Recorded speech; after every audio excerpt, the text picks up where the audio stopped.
같이 읽겠습니다. 시작. 만일 어떤 과부에게 자녀나 손자들이 있거든 그들로 먼저 자기 집에서 효를 행하여 부모에게 보답하기를 배우게 하라. 이것이 하나님 앞에 받으실 만한 것이니라.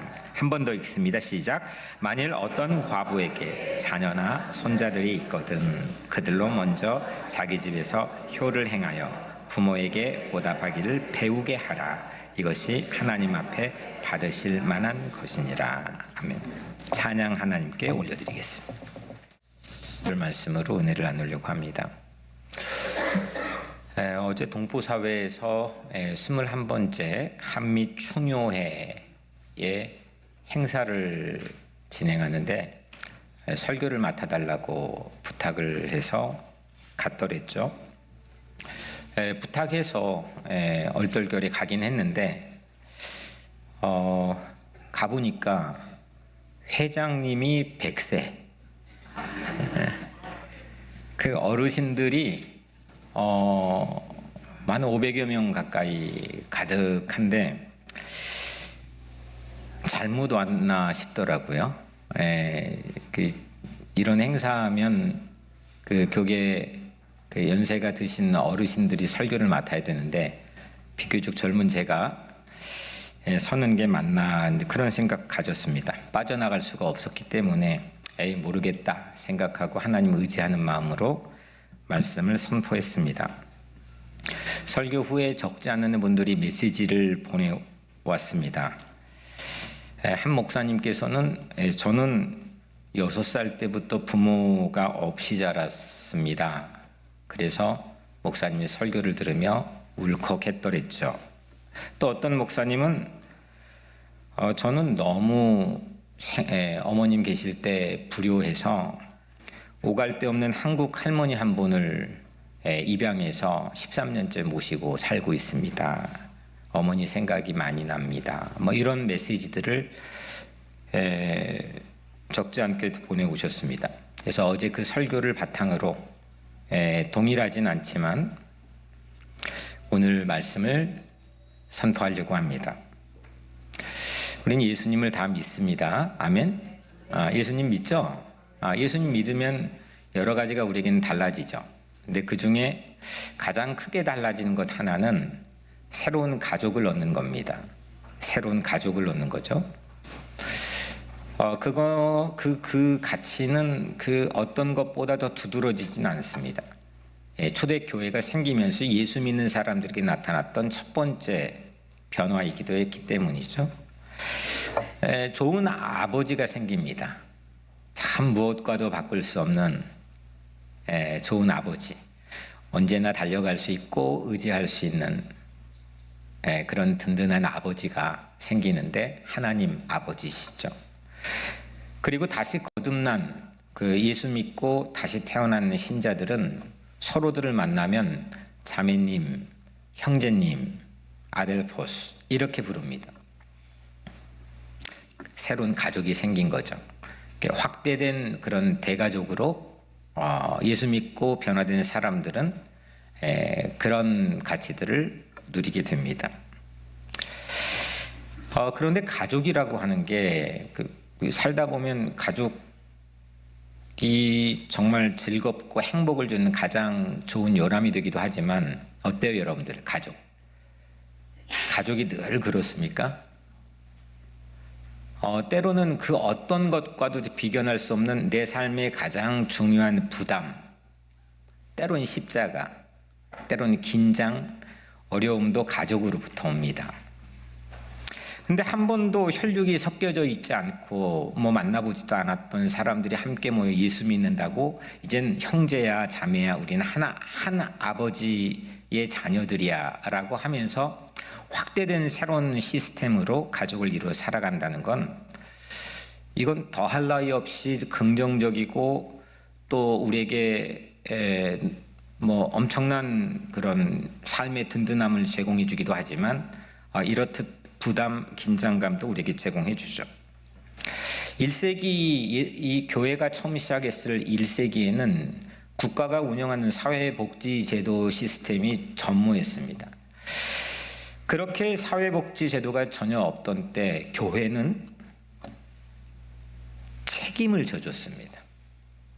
특히나 함께 가족이 된 신자들, 형제 자매들 가운데 어려운 이들, 각각의 형편으로 안타까운 사정을 가진 이들을 책임을 져줬다는 게 신약 성경에 우리에게 제공이 되고 있죠. 특히나 과부들이 그랬습니다. 저희 어머님도 30대 초반부터 과부로 이제 살기 했지만, 이 과부들은 나그네, 그 다른 번역으로는 이민자입니다.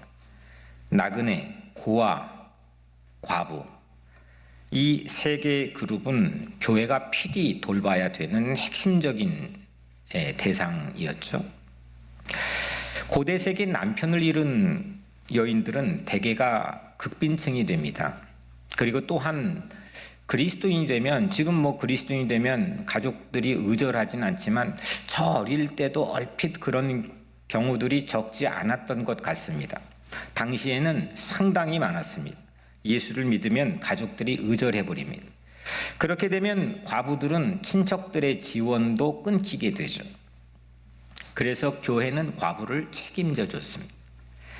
오늘 우리가 읽은 디모데전서 5장 4절을 읽었는데 3절부터 16절에는 교회가 과부를 어떻게 책임질 건지, 어떤 과부를 책임질 건지, 그거에 대한 질문에 답하는 말씀입니다.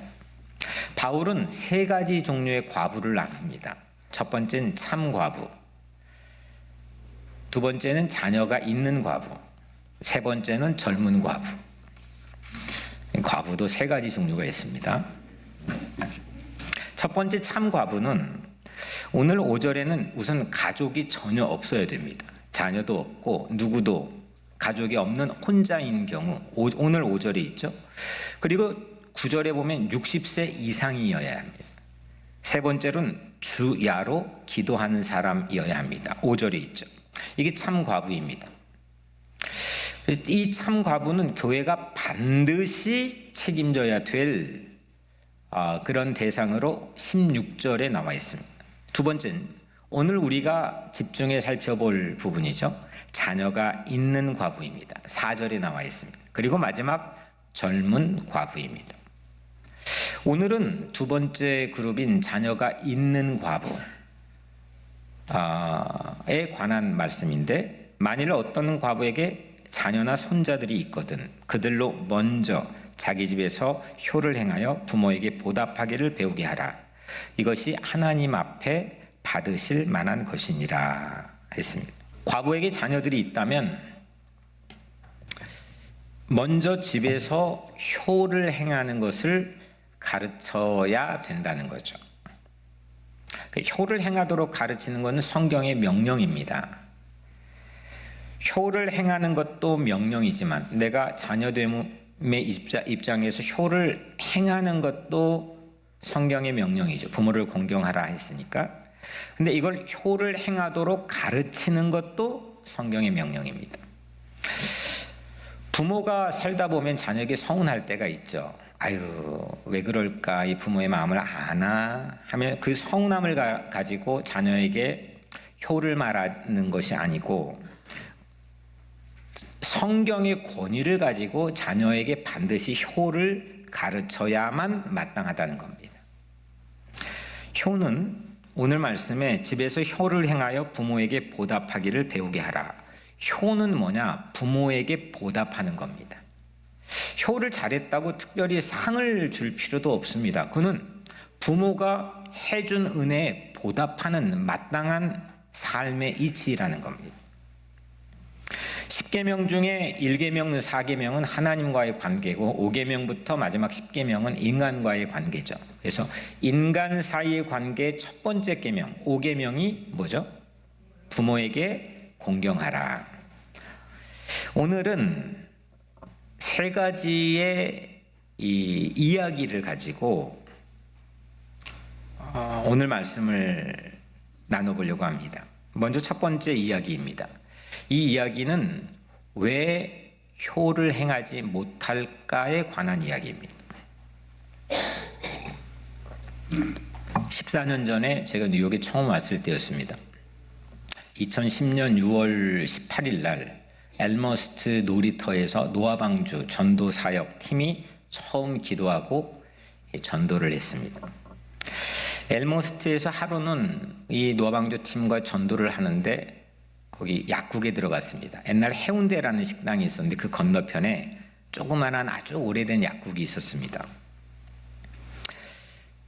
우리는 제법 사람들이 그 안에 붐볐고, 그래서 전도하려고 들어갔기 때문에 제 기억에는 누군가가 이제 그냥 있으면 안 되니까 가서 뭔가를 살려고 시도하는 그런 찰나였습니다. 그때 대낮이었는데 한 할머니가 맨발로 허겁지겁 약국으로 들어오셨습니다. 약사에게 도와달라는 겁니다. 아들이 있는데 수년째 자신을 집 바깥으로 전혀 나가지 못하게 가둬놓고 때리고 한국의 어떤 가족에게도 연락하지 못하도록 했다는 겁니다. 이게 믿을 수 있는 말인지 없는지 우리는 가늠할 길이 없었지만 여튼 확실한 건 할머니는 맨발로 아주 헝클어진 모습으로 허겁지겁 그렇게 도움을 요청했습니다. 아들이 잠시 한눈 판 사이에 모르게 집에서 뛰쳐나와서 맨발로 무작정 버스를 타고 어딘지 모르고 내리는 곳이 엘머스트였고 그리고 약국으로 들어오신 겁니다. 제가 포레스트 힐즈 사택에 살 때였는데 저는 그분을 집에 모시고 왔습니다. 그리고 며칠 동안 함께 머물렀습니다. 우여곡절 끝에 대구에 살고 있는 딸과 연락이 닿았습니다. 전화 통화를 했습니다. 그리고 모든 게 사실이라고 하는 확인이 되어서 그 할머니를 비행기에 태워 그 딸에게 보내드렸습니다. 말로만 들어왔던 노인 학대, 이 현실을 직접 목격했던 경험이었습니다. 가슴이 아팠습니다. 천륜을 저버리고 왜 사람들은 점점 효를 잃어버리고 있는 것일까? 저는 종종 유니온 널싱홈에 찾아가곤 했습니다. 유니온 양론, 우리 홍성우 장로님도 아마 그때 제가 우리 교회 오시기 한참 전에 처음 그 유니온 널싱홈에서 그냥 찾아갔을 때 뵀습니다. 신방을 하러 간 게 아니고 그냥 2층에 보면 다 한국 할머님들이 계시는데 그냥 갔습니다. 가끔 갔습니다. 그냥 저는 가면은 그 복도나 이렇게 안에 혼자 계신 할머님들 손 잡아드리고 말씀하시면 그냥 같이 옆에서 좀 들어드리고 그리고 돌아오곤 했습니다. 어느 날 한 할머니가 저를 데리고 방으로 꼭 들어와 보라는 겁니다. 그리고 사진 한 장을 보여주었습니다. 아들의 사진이었습니다. 그런데 그 아들이 어느 날 그냥 자신을 길거리에 두고 갔다는 겁니다. 수년이 지났습니다. 우리가 모르는 사이 유니온 널싱홈에는 그런 할머니들이 적지는 않습니다. 왜 사람들은 효를 행하지 못할까요? 다들 어린 시절이 있었을 텐데 그 부모의 손길을 통해 성장했을 텐데 자라고 나면 모두가 내가 다 한 것이냐 생각하면서 그 부모의 은혜를 왜 잊어버리고 효를 행하지 못하는 것일까요? 저는 먼저는 배울 기회가 점점 줄었기 때문이라고 생각합니다. 뭘 봐야 알 텐데 그렇게 볼 기회가 점점 줄어듭니다.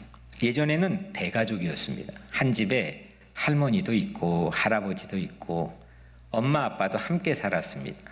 그래서 어떻게 하면 눈치 볼 줄도 알고 좀 이렇게 싸우면 피할 줄도 알고 내가 어른을 어떻게 대해야 되는지도 이렇게 모습을 통해서 그냥 몸에 배고 배우는 기회가 있습니다.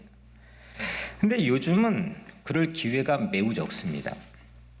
저는 가급적 우리 EM들에게 인사하라 한 번도 말해본 적이 없습니다. 그냥 그들 앞에서 제가 가급적 인사를 많이 하려고 노력을 합니다. 그래서 우리 다음 세대들은 인사 잘 하지 않습니까? 지금은 청년 혼자 사는 가정, 이게 1인 가구라고 부릅니다. 또 노인 혼자 사는 가정, 1인 가구라고 부릅니다. 이 혼자 사는 가구가 한국에서는 34.5%, 미국에서는 38.7%입니다.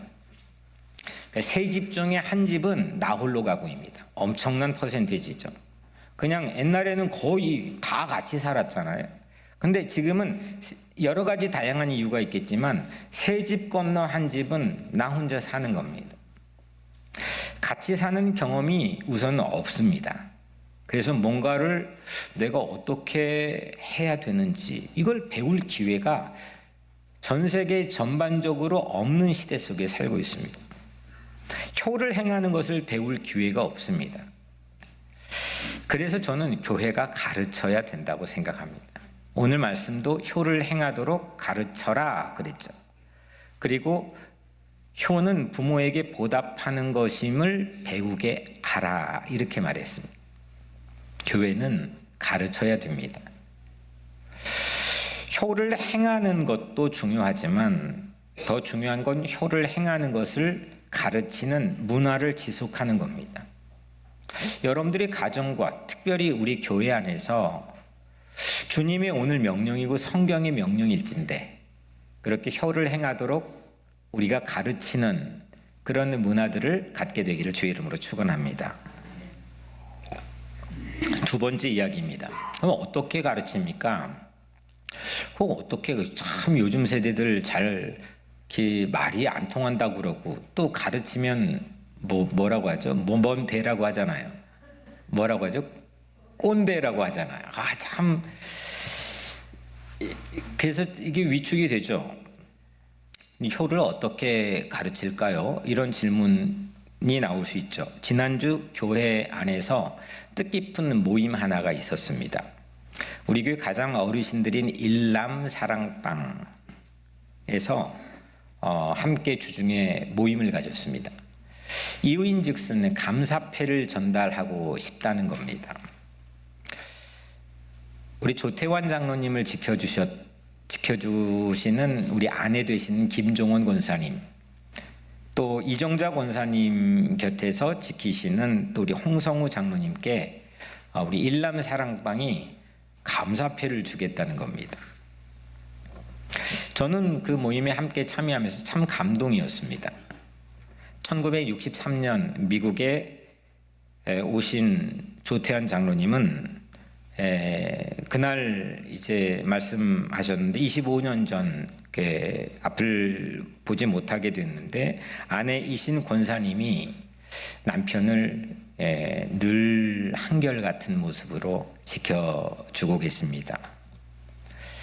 감사패를 드릴 찰나에 저는 한 가지의 기억이 떠올랐습니다. 수년 전 거꾸로 권사님이 위암에 걸렸었습니다. 그래서 맨하탄 한 이 병원의 수술실에 들어가기 직전 우리 권사님이 수술복을 갈아입고 권사님, 장로님 저 이렇게 함께 기도했던 기억이 떠올랐습니다.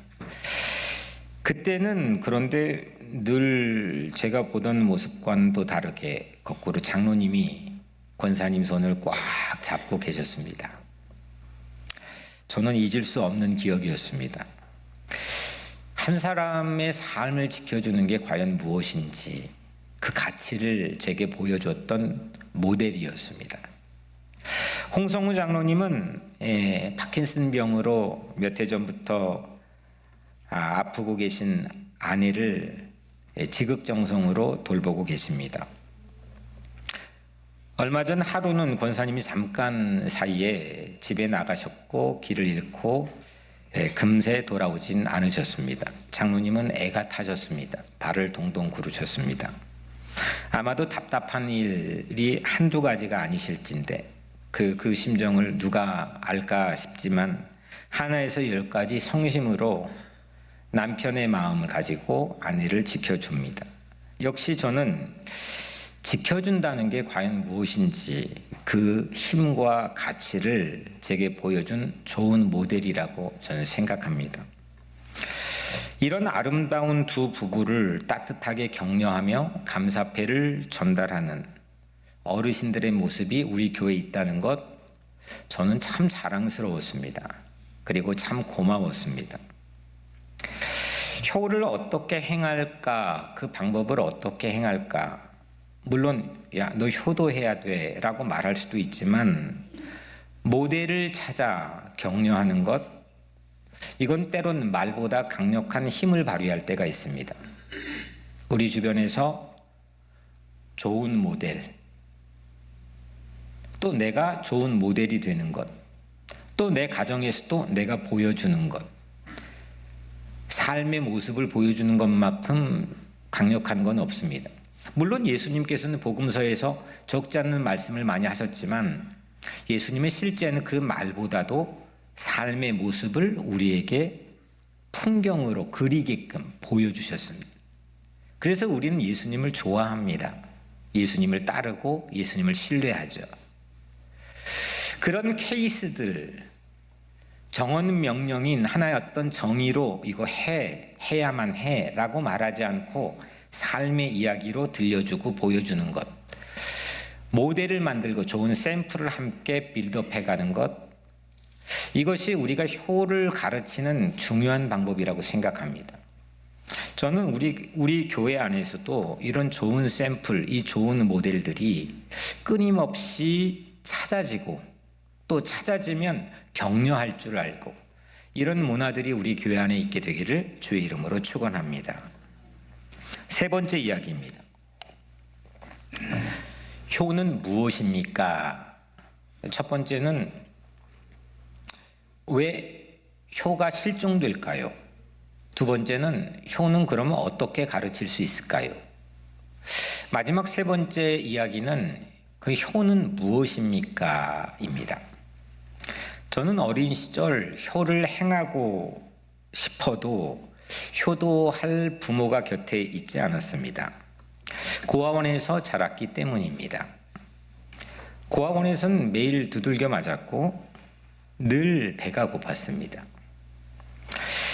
그 고아원의 큰 문에 들어가는 게 매일 저에게는 염라대왕을 만나러 들어가는 것 같은 기분이 들었습니다. 초등학교 6학년 때였습니다. 어느 날 서울에 계시다는 어머니가 너무 보고 싶었습니다. 그 주소만 가지고 한 번도 가보지 못했던 서울을 전라도 정읍에서 무작정 찾아갔습니다. 한겨울인데 겨울 차림이 아니었습니다. 역삼동 어머니가 계신 곳을 찾았습니다. 어머니는 상가 2층 교회 장의자, 교회에서 장의자를 붙여놓고 겨울을 나고 계셨습니다. 그날 밤 저는 어머니 품에서 천국 같은 밤을 보냈습니다. 다음 날 아침 어머니가 식사를 제게 차려주었습니다. 시어 터진 김치, 그리고 종지, 작은 종지에 간장, 그리고 식어 빠진 밥, 이것이 전부였습니다. 평생에 가장 제겐 맛있는 식사였습니다. 몇 시간 후 어머니와 헤어질 때가 가까워 왔습니다. 강남 고속버스 터미널 지하 상가에 어머니와 헤어질 찰나였습니다. 언젠가 엄마를 만나면, 제가 엄마라는 말을 써본 적이 없는데 이게 갑자기 나오네요. 어머니 만나면 용돈을 드리겠다고 저는 신문팔이를 하며 꼬깃꼬깃 2만 원을 주머니에 넣어갔습니다. 저는 어머니 손에 그 2만 원을 쥐어드리며 뒤도 돌아보지 않고 뛰었습니다. 그날 한방눈이 많이 내렸습니다. 호남고속버스 터미널, 아무도 보이지 않는 기둥 한켠, 저는 혼자 기대에 앉았습니다. 그날 저는 하염없이 울었습니다. 왜 나는 또 고아원으로 가야 되나? 나는 왜 어머니와 같이 살 수 없는 건가? 그때 제게 음성이 들려왔습니다. 아들아, 나는 너의 아버지란다. 내가 네 곁에 떠나지 않고 함께 있단다. 하나님 아버지셨습니다. 저는 그날을 잊을 수가 없습니다. 저는 그날 아버지를 얻었습니다. 그날 이후 저는 어머니가 곁에 계시지 않지만 어머니가 계신 곳을 향해 절하는 습관을 가지기 시작했습니다. 숲에서도 절했습니다. 골목에서도 절했습니다. 이후 중고등학교 시절 남의 집에서 과외시켜주며 밥 얻어먹고 학교 다닌 시절에도 절했습니다. 제 주제에 영국에 박사과정 유학 가서도 마당 한켠에 자리를 펴고 어머니 계신 동쪽을 향해 절했습니다. 절을 할 때 하나님은 제 가슴에 감동을 주셨습니다. 눈물이 주르르 흐릅니다. 이제 4명의 제 아들들도 저와 같이 어머니를 향해 절을 합니다. 14년 전 부임해서 해마다 설 명절이 되면 저희 교회 70세 어르신들에게 저는 우리 어린아이들과 절을 합니다. 효도는 모름지기 은혜를 잊지 않는 것입니다. 어떤 이유를 막론하고 내가 여기 있는 이유는 부모 때문입니다. 부모의 은혜를 넘어서는 것은 세상에 있지 않습니다. 은혜를 잊지 않는다는 것, 이게 생존의 감격입니다. 그래서 효도는 절대 낙관에 힘을 제공해 줍니다. 불평할 것도 많고 낙심할 상황들도 내게는 몰려올지라도 그 은혜를 주목하고 사는 사람, 그 사람은 절대 낙관이라는 세상이 줄 수 없는 힘을 제공받습니다. 신앙 또한 은혜를 잊지 않는 거라고 저는 한 문장으로 늘 정리합니다. 신앙은 은혜를 잊지 않는 것입니다. 특별히 내가 기억하지 못하는 때, 내가 기억하지 못하는 순간, 내가 기억하지 못하는 사람조차 그들을 향한, 그 시간대를 향한 은혜를 깊이 파들어갈수록 신앙심은 깊어지는 법입니다. 부모의 은혜는 내가 헤아릴 수 없습니다. 하나님의 은혜는 말로 해 뭐 하겠습니까? 하나님의 은혜는 측량할 수가 없습니다. 저는 불효자입니다. 어머니를 모시고 있지 못합니다. 그러나 은혜의 힘은 외로웠던 과거의 저를 지켜준 절대 낙관이라고 하는 버팀목이었습니다. 은혜를 잊지 않으면 외롭지 않습니다. 고아원에서도 이후 어떤 고난에서도 저는 출생을 한탄하지 않았습니다. 인생의 비루함을 탓해보지 않았습니다. 그것은 저의 타고난 성품 때문이 아닙니다. 은혜 때문입니다. 측량할 수 없는 부모의 은혜가 나를 지켜주는 것입니다. 하나님의 은혜, 하나밖에 없는 아들을,